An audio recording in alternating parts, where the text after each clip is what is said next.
Welcome to another episode of The Brand Called You, a podcast and podcast show that brings you leadership lessons, knowledge, experience, and wisdom from thousands of successful individuals from around the world. I'm your host, Ashutosh Garg, and today I'm delighted to welcome a young and accomplished entrepreneur from Agra, India, Arushi Kalsi. Arushi, welcome to the show. Thank you. Thank you Uh, for having me. Arushi is the marketing manager of the M&M Group India. She's the founder of Overdrive Shoes. She's also a former national lawn tennis player and a state-level rifle shooter. So, Arushi, let me start by asking you, tell me a little bit about your own journey from Mayo College Girls School to pursuing business studies at Harvard and shoe engineering in Germany. So you would be very surprised to know, actually, I was not so study focused, in my student areas. At that time, my main focus was sports. So all I did was just play uh, tournaments. My whole life was, about like winning a sport or, all that life. And at the same time, like study was something that you had to do so that you could play, so that kind of a life I led. Um, It was very nice. I mean, I've been very fortunate to have so many experiences in terms of, staying in the best school. And then, of course, then I studied in DU, then I've gone abroad. The journey was very different, in fact. Every time I felt like, I'm becoming a new human being. But I think that makes you very versatile, very diverse. Of course, the most challenging part was when I had gone to Germany, I had to learn German because my whole study was in German. So I think that was a little bit of because you had to become them, you had to think like them. That was challenging, at least at that point of time, because I did not know German. But then when I started speaking German, I started enjoying it. So, yeah. Amazing, amazing. And what was the inspiration to go into the shoe industry? Yeah, that's actually a very good question. So I'm a third generational family business. I So my see. whole family is a shoemaker family. We all breed shoes, literally. Mm, mm. But what we do is we make B2B. So we Okay. make for the export house. So we do not do domestic shoes at all. We make it for the European market, for the US market. So yeah, but I think it was always a conversation, in the house of discussing laces and lasts and soles. And I grew up like that. Amazing. Amazing. And tell me, you spent a little time with brands like Peter Kaiser and Dykeman. Mm. How did this influence your approach? Working with international brands, how did that Mm. influence and what were your learnings that you brought back to India? Yeah, so in both the houses, they never had any foreigner. So they were also very taken aback with somebody who does not, who does not think the way they do and speak the language they do. So I was like treated as a total exotic species in both the houses. Okay. So Peter Kaiser is a very high-end premium shoe brand. They Mm, make mm. beautiful heels, Right. extremely premium quality. And the second is Deichmann. So Deichmann is like everybody's shoe. So Mm, everyone has a pair of Deichmann, because you wear it like it's that kind of shoe which is like you wear it the whole day. It's like mm. 9 to 5 shoe. Wow. So I think it was very good to see both the sides of the world. And I think Right. that is where I could develop my brand, which was trying to amalgamate both the worlds together. Mm, Like we were trying to sell like great quality, but at the same time, it should not be something that you wear just for like a certain time. It needs correct. to be very comfortable also. So Correct. I'm very grateful to get both that different exposure of Mm. extremities. And Arushi, you were telling me that you're third generation in the business, and Hmm. yet you founded a different brand, Overdrive Shoes. Tell me, what Yes. was the initial vision behind Overdrive and how has it evolved? So actually, that's a very good question, and it has a very simple answer. Hmm. So when I returned from Germany, at that time I was 23, and at that time, the factory and the family business did not really need me, because, you come with a foreign thinking, and, you learn a very different way of Hmm. shoes, and, very West world thinking. So but I think like they would just tell me, "Ha, theek hai, do your stuff." But then at that time, I found that because we were doing B2B, so and all our raw material that we import from the entire globe. So suppose, for example, if we are making say 500 pairs of shoes, Hmm. so the raw material we import is like for 600, because if you make a fault, or in case of repairs, so you keep that uh, buffer. But the problem here was that we were making shoes correctly. So Right. what was happening, we did not need that excess, Hmm. because we were like, now what do we do with that? So I thought, like, why don't we make a brand of every raw material which is in excess, because it was of very high uh, quality, because it was from the entire globe. Huh. So that's how we thought we'll make a brand of everything that we find. Then we started making shoes. We started brainstorming that how can we, make like very beautiful things and keeping in accord to the fashion trends. And that's how it started. But then it eventually evolved in finding a gap, because what we also started to notice, because we are suppliers of B2B, so a lot of our consumers from here were going abroad buying the shoes that we were making, so we Amazing. met some people and I said, this is like, we made that shoe, that's our in-house work. Hmm. And they said, no, we bought it from the US, we bought it Right. from Belgium. And we were like, oh my God, like, so they're paying like 3x, Yep. of the shoe. So then we thought, why don't we build something, which gives you premium quality, especially the problem of plus sizes, because they do not have a lot of variety in size 45, 46, which are Hmm. like said to be big sizes. So I think that is where we felt a gap, and we started to sell them at very reasonable prices. We said, like, you don't need to spend like 3x Right. amount, and you will give it, the time is quicker. Yes. Absolutely.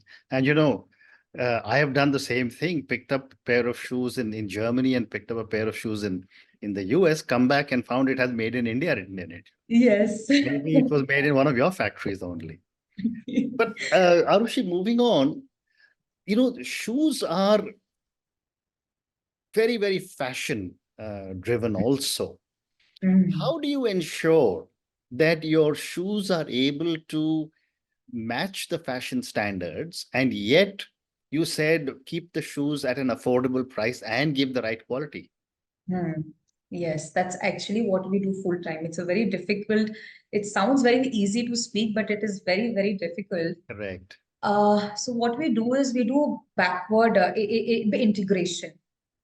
Like, we try that we do not, like, if this is the, like, everybody has this thinking that for, say, a simple black shoe, the consumer is not ready to spend more than, say, 2,000 rupees. Like, that's the maximum he will spend. Mm. That's like for a premium black shoe that go for a workspace. Mm. But everything is rising, like it's becoming more expensive. So then we go backward. Like, so we know that this is our uh, bench price. This is what we have to go about. And then we start thinking backward. And we have this beautiful team of German engineers, so it's Mm. their full-time job. This is Mm. what they do. They're just always brainstorming, thinking that, how can we, use this new kind of technology, that makes it, of Yep. course, more sustainable. But at the same time, it needs to look beautiful, because the Mm. first thing you do is you buy from an eye, and then you wear the shoe. So I think that is also very important. And our very important value, which has been like passed on from like family, is that three things which we cannot compromise on is like the quality of the shoe, Mm. the comfort. Then the third thing is the right quantity to be provided at the right time, because if the shoe is like a season late, you're not going to wear it. Like, why will you wear a summer slipper in like a, very cold snow environment? So I Right. think you have to put all these brackets in Hmm. consideration. And yet, when I was preparing to chat with you, I also was fascinated to read about your commitment to sustainability. Hmm. So tell me a little bit about your commitment to sustainability and how are you building sustainability into building marketing strategies for your brand? That's I think my whole family is very passionate about making everything very sustainable. Okay. So first thing is that, of course, because we are the exporters to very big brands, so every time, like, they have very strict rules. They have these certain certifications and everything, and they have people from their team who is here, I think, weekly, like, to keep seeing that this is done, that is done, etc. But at the same time, we also keep, brainstorming that what can we do, so we made like a recycle in-house plant, where we started to recycle all the paper and everything, and we started to make like leather diaries, etc. So Right. we had like scrap from there, and we started to think.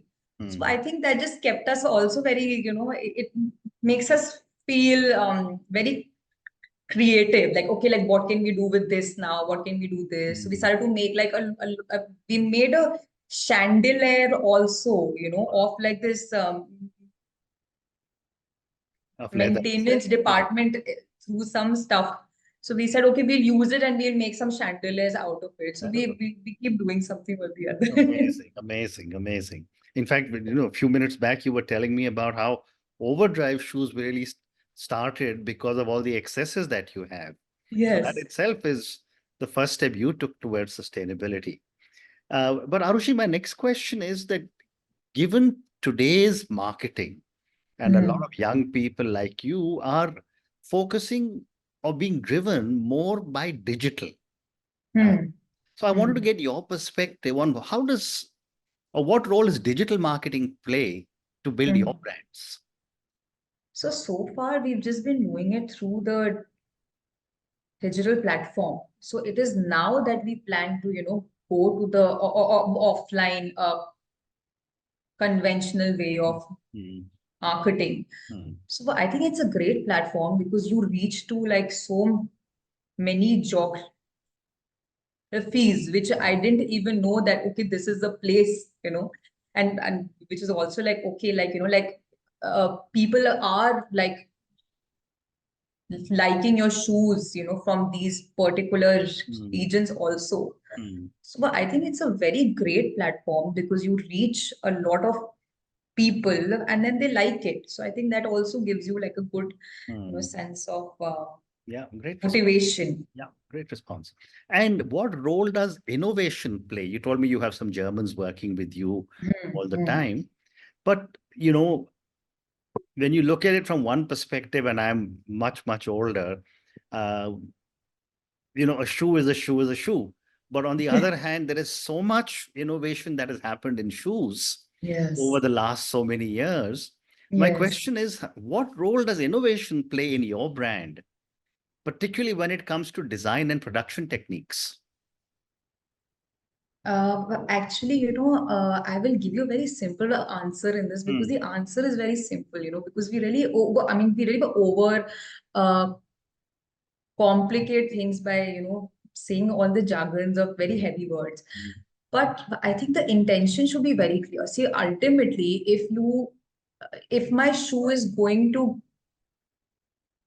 give you a shoe bite, you're not going to wear it again, you know.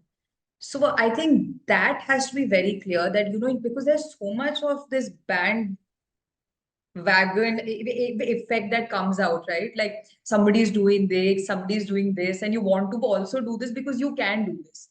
So I think the main answer here is to like jot down, like, just remove the noise, focus that, like, ultimately that person has to buy the shoe again from me. So I think we don't lose that focus. And then other than that, like making the shoe beautiful and bow stitch and, stuff like that, that is from the periphery, but that's not the main inside. I think the main is that, you have to be very careful that the person is going to buy from me again and again. So I think that clarity we don't lose. And my team is also very like, they are, of course, they're very modern, but at the same time, they're very rooted.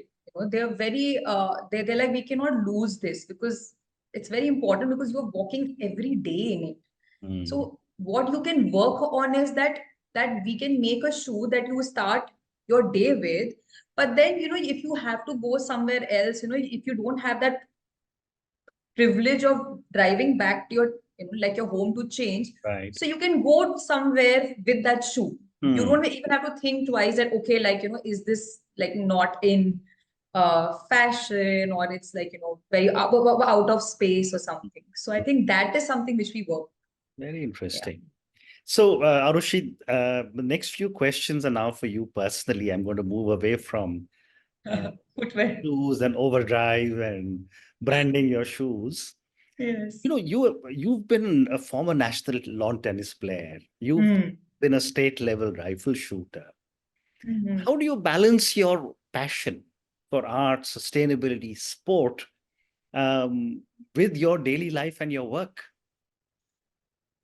I think they all go such hand in hand. I think it's like a part of like this big song play, because I mean, to be a good shoemaker, I feel I should also be very good with sports, because the moment I play something, then I start thinking, yeah, this is something which I can do here. So I think they've all synchronized very well. So for me, it was not something that I had to do something very, very like, like I had to take out time for. It was something which I enjoy doing. And I think that everything just complemented and helped, because I would see things from a very different view, which I thought like, okay, that's not a very linear way to see things. And I think like these different hobbies, skills, etc., really helped me to see things from a very compassionate view. So everything helps. Absolutely. And how did your experience as a national lawn tennis player and a state level rifle shooter shape your entrepreneurial spirit? I think it made me everything that I can do right now is because of my sportsman journey. And I would really suggest that everybody should pick up a sport. So I think first thing is like the ability to bounce back. So resilience, you win, you lose, and it doesn't, I think it doesn't matter, because ultimately your goal is to do finer than what you did the last time. So you're basically competing to yourself, and it can be a lot of things, it can be you're fighting your laziness or procrastination, or it can be the noise, because all the time we are on the phone and there are so many distractions. So I think that resilience came from here. Secondly is I think not being defeated. You can like beat me in the game, but you can't beat me in my spirit. So I think that came from here, because I was like, okay, but I may have lost the battle, but the war is mine. Correct. So yes, so I think that I picked up from that's a very well explained point. Thank you. So I'll have time for two more questions for you. What role does your family background play in your entrepreneurial journey? Because one is your marketing manager of M&M, which I'm assuming is your family company, and yet you are the founder of your own brand called Overdrive Shoes. Yes. So what role has your family background played in your entrepreneurial journey, especially for creation of Overdrive Shoes? I think everything, like whatever I am, is because of my family. And the support that they give you, there's been like no one has told me that, like the way you see things is so different, because so everybody from my household thinks in a very different fashion, which is the best thing that can happen, because you see things in very, different point of views. So I'm very grateful. Like there has been no bottleneck, there, of course, but of course, it was not a very hunky-dory also. Like there are so many differences of opinion and thinking, but it's in a very beautiful stride. We're like, okay, like how can we see it in this way? So I think it has really helped me. Like whatever I am is actually because of the fruits. I mean, I'm just a fruit bearer, but the foundation was theirs. Absolutely. Well said. Well said. And my last question to you, Arushi, and this is for the many, many young people who will listen to our conversation. As a successful entrepreneur, what are some lessons from your life that you want a lot of young entrepreneurs to take away? First, and I think foremost than any skill is, I think, the skill of courage. And that does not mean that, you take the plunge to do something. But I think where it really is very important is where you have become successful.